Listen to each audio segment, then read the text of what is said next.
Et c'est parti les amis, nouvelle vidéo à l'ancienne, on va se faire tout simplement un composant comme ça. Vous voyez que c'est une side nav, une navigation sur le côté, un menu vertical on pourrait dire en français directement. Et donc vous voyez qu'on peut survoler tout ça et ça fait décoller des sous-menus de manière un peu smooth comme ça directement avec des transitions CSS, c'est parfait. On est content, on adore ce genre de menu vertical, c'est très pratique notamment avec les frameworks JS et tout ce dont en fait on a besoin avec les frameworks JS de montrer pas mal de fonctionnalités, donc ça peut être intéressant de savoir faire ce genre de choses vu que vous voyez que je peux montrer différentes sections qui chacune peut avoir des sous-sections, etc., des drop-down et compagnie. Donc ça fait partie du défi de la semaine sur Discord. Sur Discord, le défi c'est le menu vertical. Vous pouvez venir directement, vous inscrire, juste vous connecter à Discord, rejoindre le serveur et vous allez pouvoir faire ce défi avec CodePen, avec JS Fiddle, avec tout ce que vous voulez. Et ensuite, vous voyez qu'il y a déjà eu une participation juste ici, tac, je lâche mes emojis.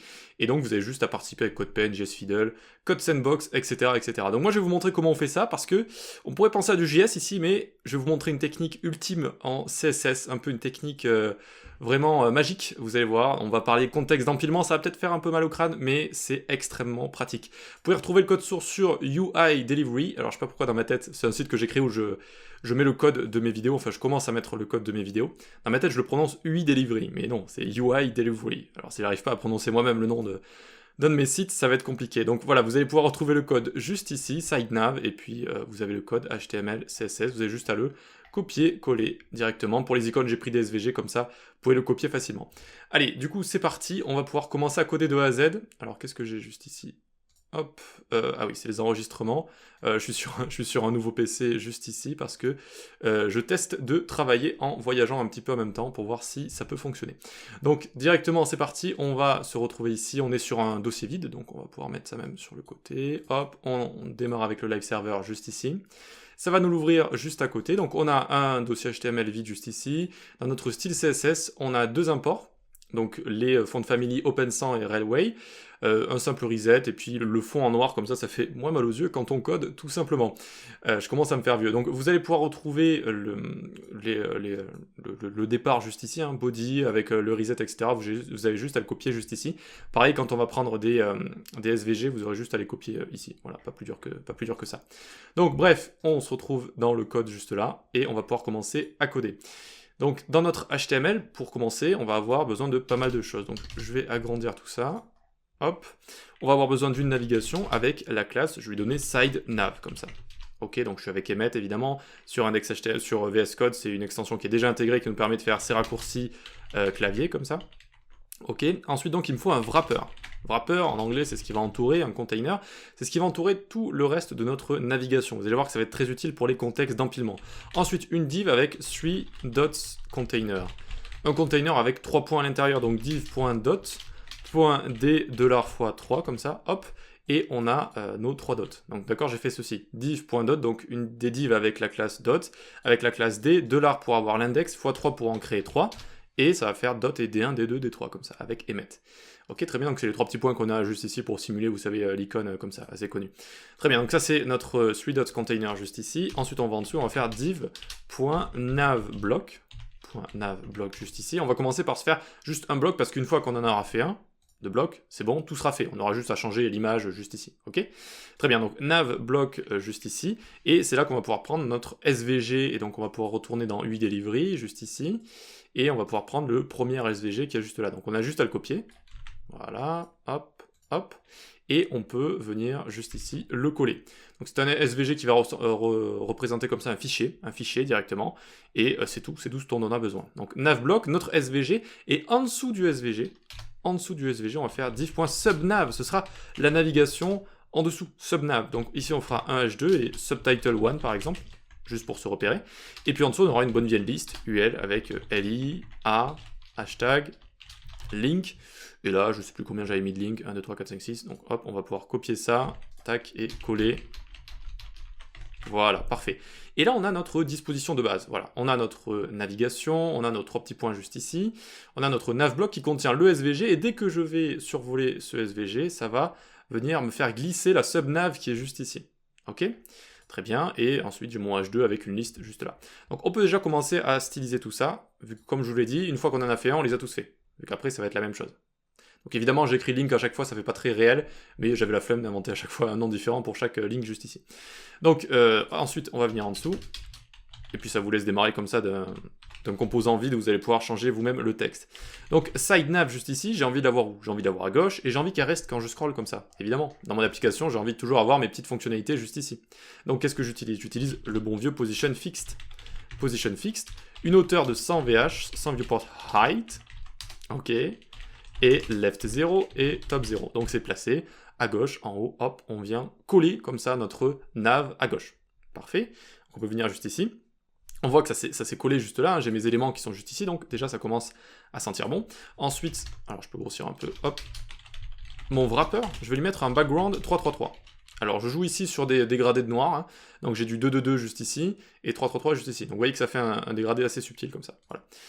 Ensuite, je viens lui donner également une hauteur de 100 VH, et je lui donne une width prédéfinie de 75 pixels. Vous allez voir que ça peut être utile par la suite. Et donc vous voyez qu'on a notre wrapper ici, hop, très bien, qui est juste là. J'expliquerai pourquoi on a un wrapper après, pour l'instant j'essaye de ne pas vous embrouiller. On fait les 3 petits points au-dessus là. Donc les 3 petits points, c'est assez simple, 3 dots, donc dots ça veut dire point en anglais, hein, container, display flex, justify center, align center, et une hauteur de 60 pixels. Là aussi je fais une hauteur en dur, en absolu, il faut faire attention avec les hauteurs en absolu, mais pour le coup ici, vous allez voir que ça va bien fonctionner, c'est juste pour avoir la même hauteur sur notre titre ici, subtitle, et sur notre icône, pour avoir une sorte de... Que ce soit logique en fait, voilà, à l'œil. Donc je donne 60 ici, et je centre tout à l'intérieur, et j'utilise flex, etc. Et ensuite j'ai juste à utiliser D1, D2 et D3 qui sont... alors avant d'utiliser D1, D2, D3, je stylise mon dot, évidemment. Donc je lui mets des marges pour les séparer, 10 en haut et en bas, 3 à gauche et à droite. Une width et une height, donc là c'est vraiment juste pour faire des petits points, hein, donc 10-10. Border radius 50%, donc pour en faire des cercles. Et je mets BG en la couleur noire, comme ça, de base, et vous avez vos 3 petits points qui sont juste là. Et donc, ce que je disais, c'est maintenant, on n'a plus qu'à changer les couleurs. J'avais mis ici background crimson, et je l'avais présenté comme ça. Parfois, quand vous avez qu'une propriété, hop, vous pouvez le présenter comme ça. Et donc, D2 et D3, on va avoir yellow, donc juste la couleur jaune qui existe déjà de base avec 2L, évidemment. Et ensuite, light green, hop là. D'accord, donc rouge, jaune et notre petit vert comme ça juste ici, light green, la couleur qui va bien. Très bien. Donc on a notre petite icône juste là, c'était juste histoire de rendre la chose un petit peu plus esthétique. Maintenant on va pouvoir attaquer les choses sérieuses. Donc navblock. Navblock, pour vous rappeler, navblock qui est juste ici, c'est ce qui contient à la fois SVG à la fois subnav, c'est le container si vous voulez. Ok. Donc on va venir en dessous. Navblock. Et on va lui mettre un padding de 20 pixels en haut et en bas, 0 à gauche et à droite. Toujours notre display flex, justify center, cursor pointer et border bottom. Border bottom, 1 pixel, solide, hashtag F2, F2, F21E. Putain, et non, c'est une sacrée couleur celle-là en hexa. Et donc ensuite on va juste centrer en fait nos SVG ici. Avec display flex et justify center, on centre sur le main axis sur X de base. Et donc on a notre icône qui sera centrée une fois qu'on lui aura donné tout simplement une hauteur, et c'est tout, une fois qu'on lui aura donné une hauteur. Donc pour l'instant, on n'a pas grand chose, on a juste même notre sous-menu qui est juste ici. Alors juste navblock, oui c'est ça, on l'a bien stylisé quand même, vu qu'ici on voit qu'on a bien notre border bottom, mais il faut continuer. Donc pour continuer, par exemple, on va dire navblock hover. Quand je le survole, je vais lui mettre un background, alors j'avais donné RGB 24x3, comme ça. Oui, on va voir déjà. Hop, on voit que ça fonctionne, Donc ici, quand vous avez un RGB, vous pouvez survoler, cliquer, et ça va vous donner l'hexa. C'est en général un petit peu mieux de l'écrire comme ça. Ok, donc tout ça c'est très bien, on a notre petit hover qui est juste ici, on voit que c'est le même qu'ici en fait, juste le fond qui change comme ça. Mais maintenant il faut vraiment s'occuper de notre sous-menu qui va slider comme ça, sinon on peut toujours pas voir notre SVG, et ça commence à se voir ici, on voit pas grand chose. Donc il faut s'occuper de notre subnav. Donc on vient ici faire .subnav, on va lui mettre ici une width de 200 pixels, juste pour faire un sous-menu qui sera plus grand que le menu original, et je trouve que ça fait un petit côté sympa. Ensuite, une hauteur, on lui donne de 100 VH, on va recréer une colonne, comme ça. Position apps, top 0, left 0, BG 333, ok. Et en dessous de mon position absolute, ici, je vais mettre Z-index -1. Et quand on a un élément qui est positionné en position absolute par exemple, et qui a un Z-index autre que auto, ça va créer un nouveau contexte d'empilement. Ça crée un nouveau contexte d'empilement. Je vais revenir juste après, on finit de styliser tout ça. Ensuite, donc, color, je vais lui mettre hashtag FFF, donc blanc, comme ça. Hop. Je vais le transform, translate sur X de base, donc de gauche à droite, je vais lui mettre moins 100%. Hop, ça veut venir le cacher. Ensuite, je lui mets une transition sur ce transform pour que ça puisse venir slider comme il faut, de 0, 2 secondes, is, in, out. J'oublie pas le point virgule au-dessus. Très bien, ok. Et puis je vais rajouter juste, histoire de border right 2 pixels solide au haut. Et pareil à gauche. Ok. Alors maintenant, c'est parti pour l'explication. On voit qu'on a notre SVG qui est juste ici. On a notre subnav qui a disparu. On l'a mise à COD avant le verbe, on l'a mise à translate x moins 100%. Donc elle est à gauche ici, elle est à gauche. Notre navigation, notre sous-navigation est à gauche. Mais alors pourquoi et comment elle a pu passer sous son parent? Là, on voit le parent. On voit le parent avec le SVG ici. On est en train de voir le SVG, donc on est en train de voir ceci avec navblock ici. Et bien là, notre subnav est passée sous notre navblock ici. Elle est passée sous notre navblock, et je vais vous dire même une autre chose, elle est passée sous son grand-père, sous le wrapper. Elle est passée dessous. En fait, là, si vous voulez, elle est entre sidenav et le wrapper. Elle est entre sidenav et le wrapper. Mais alors, pourquoi? Eh bien, on a deux contextes d'empilement ici. On a un premier qui a été créé avec position fixed. Position fixed n'a pas besoin de z-index. Dès qu'on met position fixed, ça crée déjà un nouveau contexte d'empilement. C'est-à-dire que tous ces enfants vont être positionnés par rapport à cet élément. Les enfants ne vont pas pouvoir aller derrière le contexte d'empilement. Quand il y a un nouveau contexte d'empilement, ces enfants ne peuvent plus aller derrière, ils ne peuvent pas aller derrière. Et aussi, les contextes d'empilement fonctionnent également entre eux. Et c'est ça qu'il faut comprendre ici. C'est-à-dire qu'on en a un premier qui est ici, qui est le parent, si vous voulez, le parent complet. Et on en a un second contexte d'empilement avec notre sous-navigation ici. D'accord? C'est le second contexte d'empilement. Alors, qu'est-ce qu'il va faire? Eh bien, il va ignorer ses parents, vu que ses parents ne sont pas des contextes d'empilement. Mon navblock ici, c'est pas un contexte d'empilement. Il n'est pas positionné plus z-index. Mon wrapper, c'est pas un contexte d'empilement non plus. Il n'est pas positionné plus z-index. Il n'est pas transformé. Il n'a pas une opacité. Il n'a pas un clip pass, etc. Tout ce qui crée des contextes d'empilement. Donc, il va venir se positionner devant le dernier contexte d'empilement qui existe dans la hiérarchie de ses parents. Et ce contexte d'empilement, c'est sidenav ici, c'est notre navigation. D'accord? Donc, en fait, ce qu'on voit ici, c'est la couleur du wrapper, si vous voulez. D'ailleurs, si on lui mettait une couleur juste ici, par exemple BG green, on voit que ça nous sert en fait à être au-dessus de nos sous-navigations. Comme ça, eh bien, mes navigations de base, mes sous-navigations, je ne les vois pas. Sinon là, je les verrais en fait. Je les verrais dessus, ce serait pas super. Je verrais mes liens et tout, ce serait pas top. Alors que maintenant, du coup, elles sont bien cachées par mon wrapper de base et elles vont pouvoir slider comme ça en dessous. Ok? Voilà ce qu'il fallait comprendre. Ok, donc ici, je vous conseille vraiment d'aller vous renseigner sur le stacking context en anglais. Alors, je l'ai mal écrit ici. Stacking context, donc l'empilement des couches en français. Donc là, empilement des couches, et vous avez plein d'articles également qui existent sur CSS Tricks, etc., qui vont vous expliquer. Alors, je vous préviens, c'est pas facile à comprendre, ça vous prend la tête, donc essayez même juste de le lire, et puis vous y revenez quelques jours plus tard, histoire de faire de la répétition pour vous aider, mais il faut savoir que voilà, plein de choses vont créer un contexte d'empilement. L'élément racine de base, c'est le premier contexte, HTML, la position avec un z-index, transform, filter, perspective, clip pass, mask, opacity, mix, blend mode, etc., etc. Voilà. Il faut vraiment lire ces petites choses et vous allez mieux comprendre tout ça, mais je vous préviens, c'est pas très simple. Ok, très bien. Une fois qu'on a tout ça, c'est fait, le plus dur est fait. Maintenant, on peut juste styliser à notre guise. Donc, on va revenir ici juste entre subnav et navblock hover, et on va se styliser notre petit SVG, parce que pour l'instant, il fait un peu la tête. Donc, on va faire navblock SVG ici. Navblock SVG, on lui donne une width de 25. Voilà. On lui met fill, donc on le remplit avec F2, F2, F2, il va devenir blanc, et on lui met une transition sur quoi? Sur fill évidemment, sur fill, et on lui met 0,2 secondes, easy in out, comme ça, hop. Donc on a ici, vous voyez notre petite icône, elle est mignonne comme ça, elle est sympa, très bien, et je lui ai mis fill ici. Fill fonctionne seulement si il n'y a pas déjà de fill dans mon SVG, c'est pour ça que j'ai fait exprès de l'enlever. Donc faites attention, s'il y a déjà une propriété juste ici, enlevez-la si vous voulez la gérer comme ça, en CSS, et pour notamment lui donner une transition.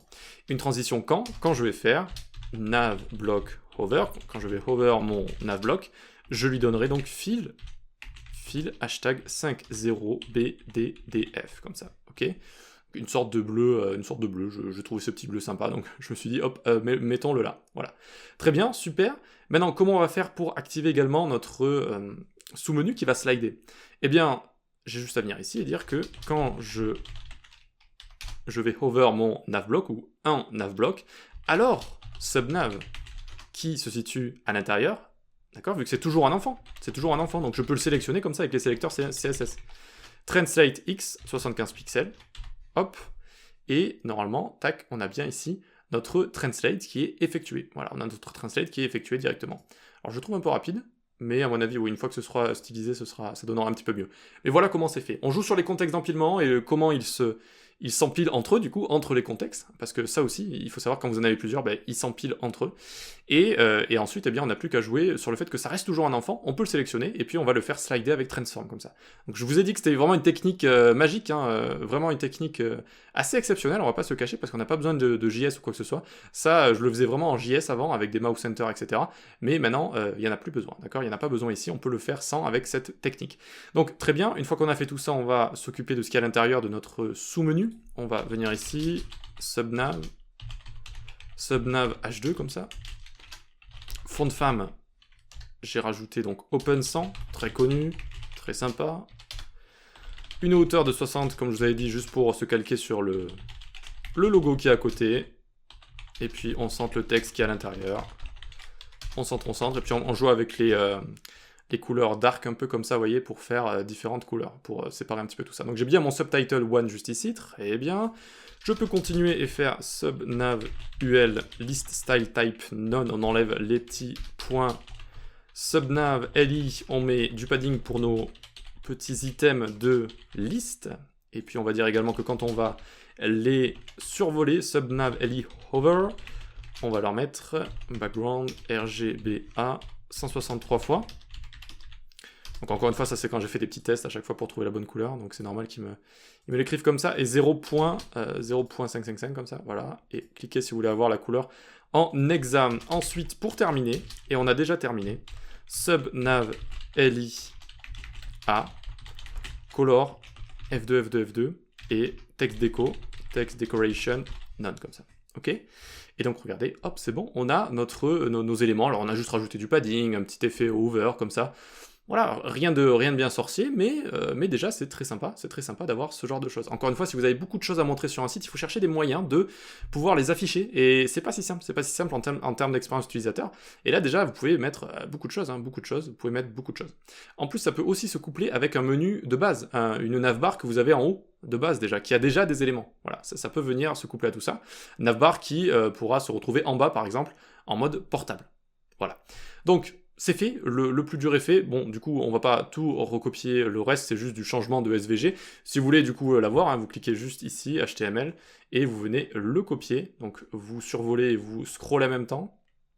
Tac. Ah oui, il y avait le main content à la fin, mais c'est juste, bon, c'est juste du contenu, quoi, avec un peu de padding. Donc, vous pouvez le copier si vous voulez, et le mettre dans votre code, juste ici. Hop, hop. CTRL V.